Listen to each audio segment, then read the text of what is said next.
सभी दोस्तों को नमस्कार। आज हम पढ़ेंगे वैदिक सभ्यता। ये हिस्ट्री का पार्ट 2 है। ठीक है। सिंधु सभ्यता के पतन के बाद आर्य सभ्यता का उदय हुआ। आर्य सभ्यता या वैदिक सभ्यता एक ही बात है।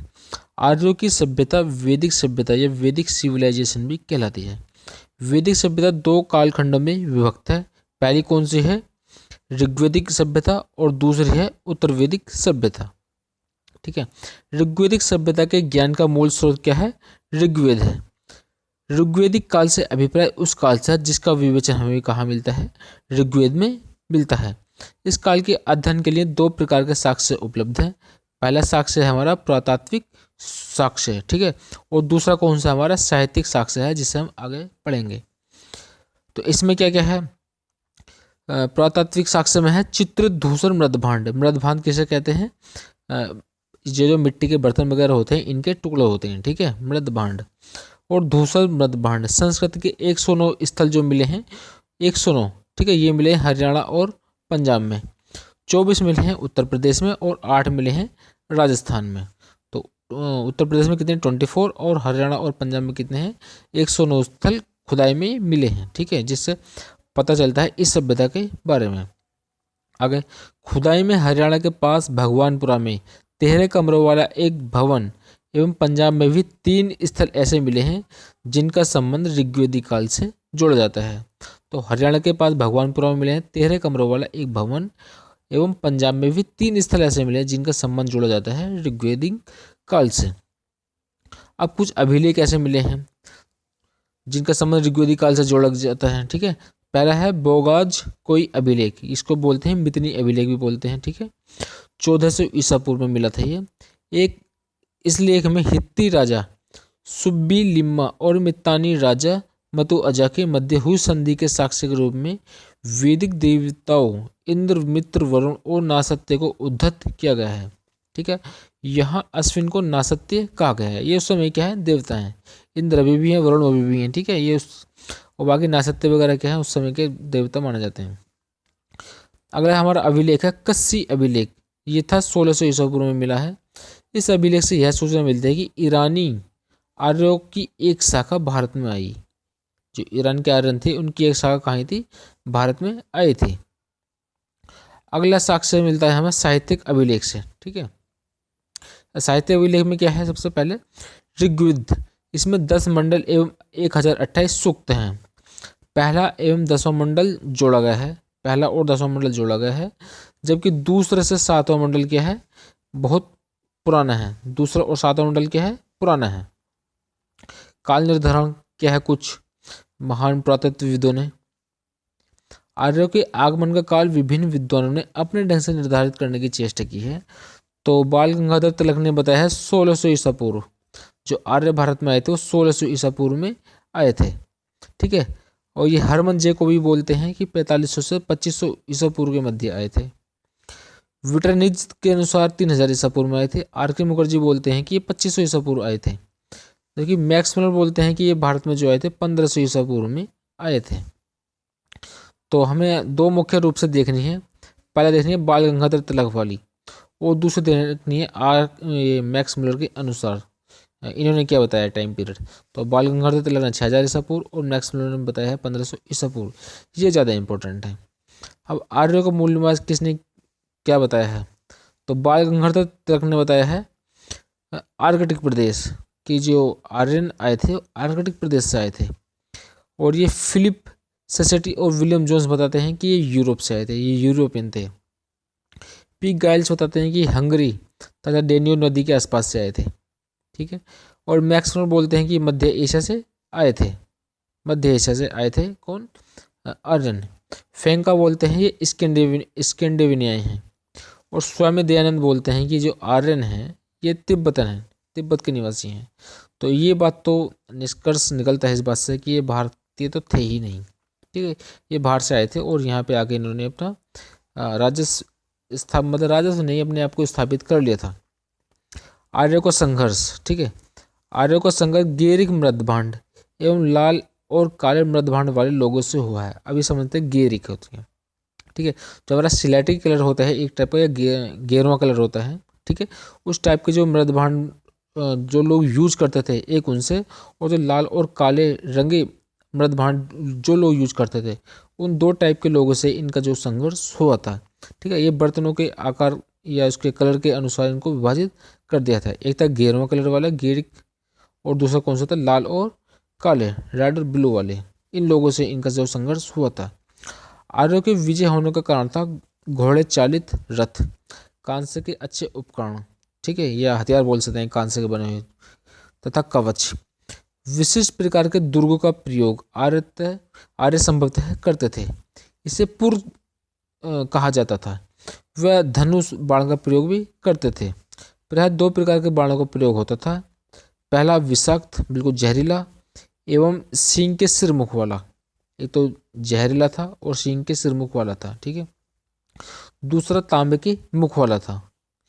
तो दो प्रकार के बाण हो गए थे। पहला क्या तो जहरीला तो था, लेकिन उसके आगे क्या लगा होता, सींग के नुकीले बना हुआ था, ठीक है, जिससे कि वो बॉडी में लग जाए और जहर फैल जाए इससे, ठीक है। और दूसरा था तांबे का बना हुआ, यहाँ जो नोक होती है एरो की, बाण की, वो तांबे की बनी हुई होती। इसके अतिरिक्त बर्छी, भाला, फरसा और तलवार आदि का प्रयोग भी आर्य करते थे। इनकी राजनीतिक व्यवस्था क्या थी? राजा वैदिक युग के राष्ट्र या जनपद का मुखिया होता था।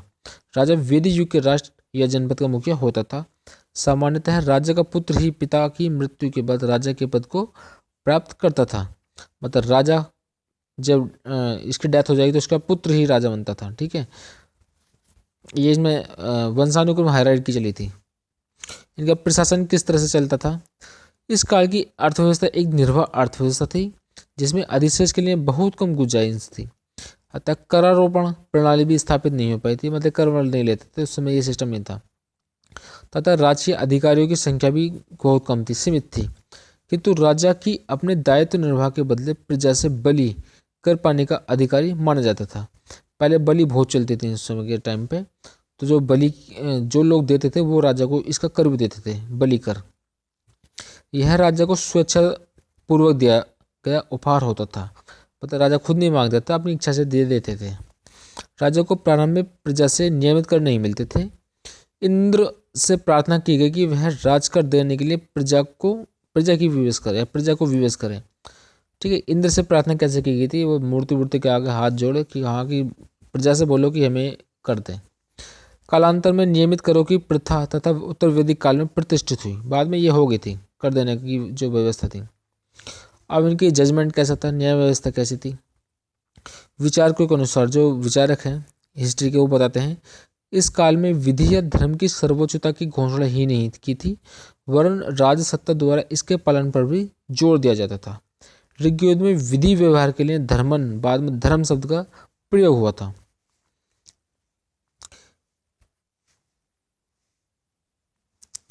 अब आप समझ तो गए होंगे, विचारक कहते हैं कि इस काल में विधि या धर्म की सर्वोच्चता की घोषणा ही नहीं थी, मतलब ये लोग अपने अकॉर्डिंग चल रहे थे, कोई इनका सिस्टमेटिक रूल नहीं था जजमेंट देने का, ठीक है। अर्थव्यवस्था किस प्रकार की थी इनकी? वन्य प्रदेशों की साफ कर या वन्य प्रदेशों को साफ कर आर्यों ने देश में अपने ग्रामों की स्थापना की थी। इस प्रक्रिया में संपूर्ण पंजाब, सिंध प्रदेश एवं उत्तरी भारत के बहुसंख्य ग्रामों की स्थापना हुई थी, ठीक है। जो आर्यों ने सबसे पहले गांव बसाए थे, इससे कहने का मतलब यही है, ठीक है। कैसे बसाए थे? वन्य प्रदेशों को साफ कर। इस प्रक्रिया में संपूर्ण पंजाब आ गया था, सिंध प्रदेश आ गया था और उत्तर भारत के बहुसंख्यक ग्रामों की स्थापना उस समय हो गई थी। ऋग्वैदिक कालीन समाज में ग्राम सबसे छोटी राजनीतिक एवं सामाजिक इकाई थी। कौन? ग्राम यानी गांव, ठीक है। इस युग के प्रारंभिक चरण में आर्थिक, सामाजिक एवं राजनीतिक अस्थिरता बनी रही, ठीक है, मतलब स्टेबल नहीं थी, अस्थिरता बनी रही।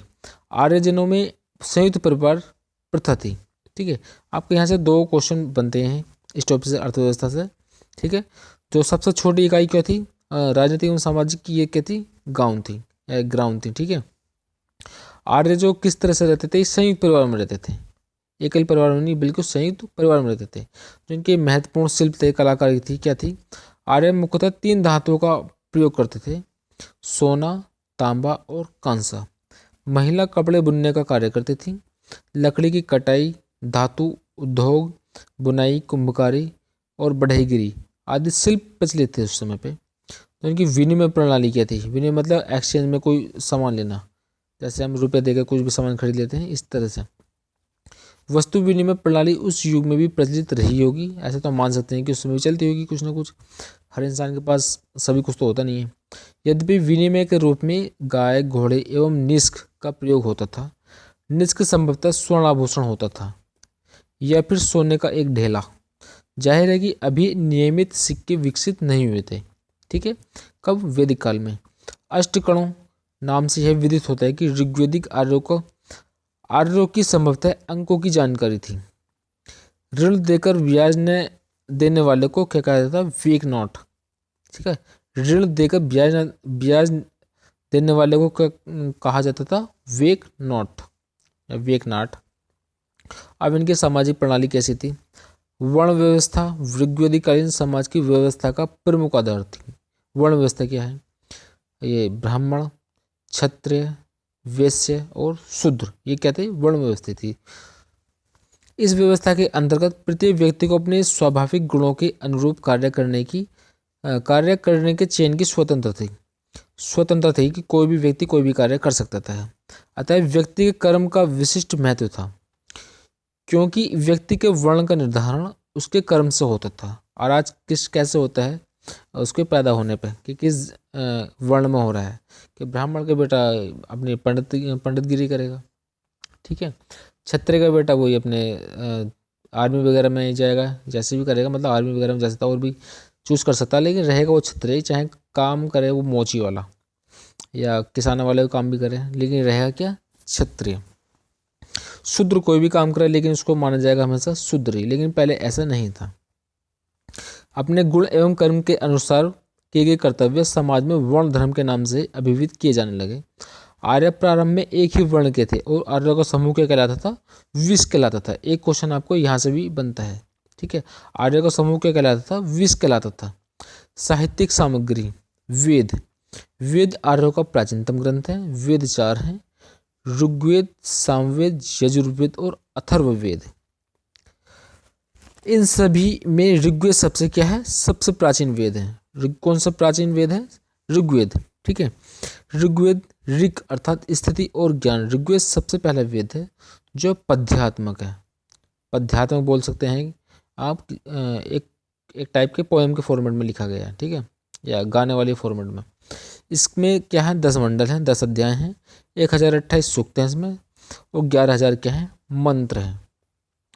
तो फिर से देखिए इसको, सबसे पहला वेद है, पद्यात्मक है, इसमें क्या है? 10 मंडल हैं, 10 मंडल, 1028 सूक्त हैं और 11,000 क्या हैं?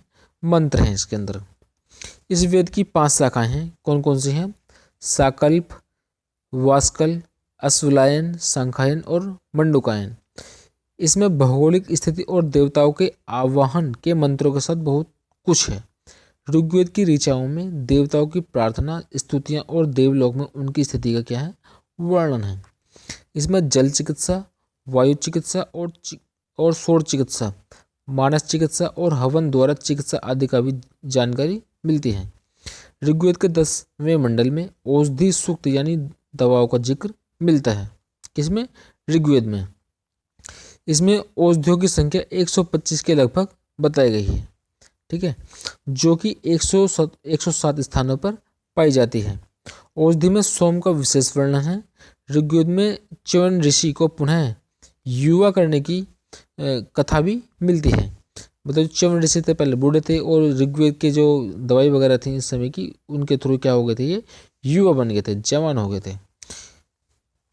यजुर्वेद, अगला वेद कौन सा? यजुर्वेद। यजुर्वेद में यज्ञ की विधियां और यज्ञों में प्रयोग किए जाने वाले क्या हैं? मंत्र हैं। सामवेद में क्या है? साम का अर्थ है रूपांतरण और संगीत।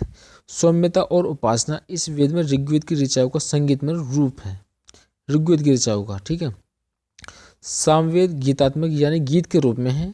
इस वेद को संगीत शास्त्र का मूल माना जाता है। 1824 मंत्रों के इस वेद में कितने मंत्र हैं? 1824 मंत्रों के इस वेद में 75 मंत्रों को छोड़कर शेष सब मंत्र ऋग्वेद से ही लिए गए हैं। 75 मंत्रों को छोड़कर, ठीक है, सब मंत्र कहाँ से लिए गए हैं? ऋग्वेद से लिए गए हैं। इसमें सविता, अग्नि और इंद्र देवताओं के बारे में जिक्र मिलता है।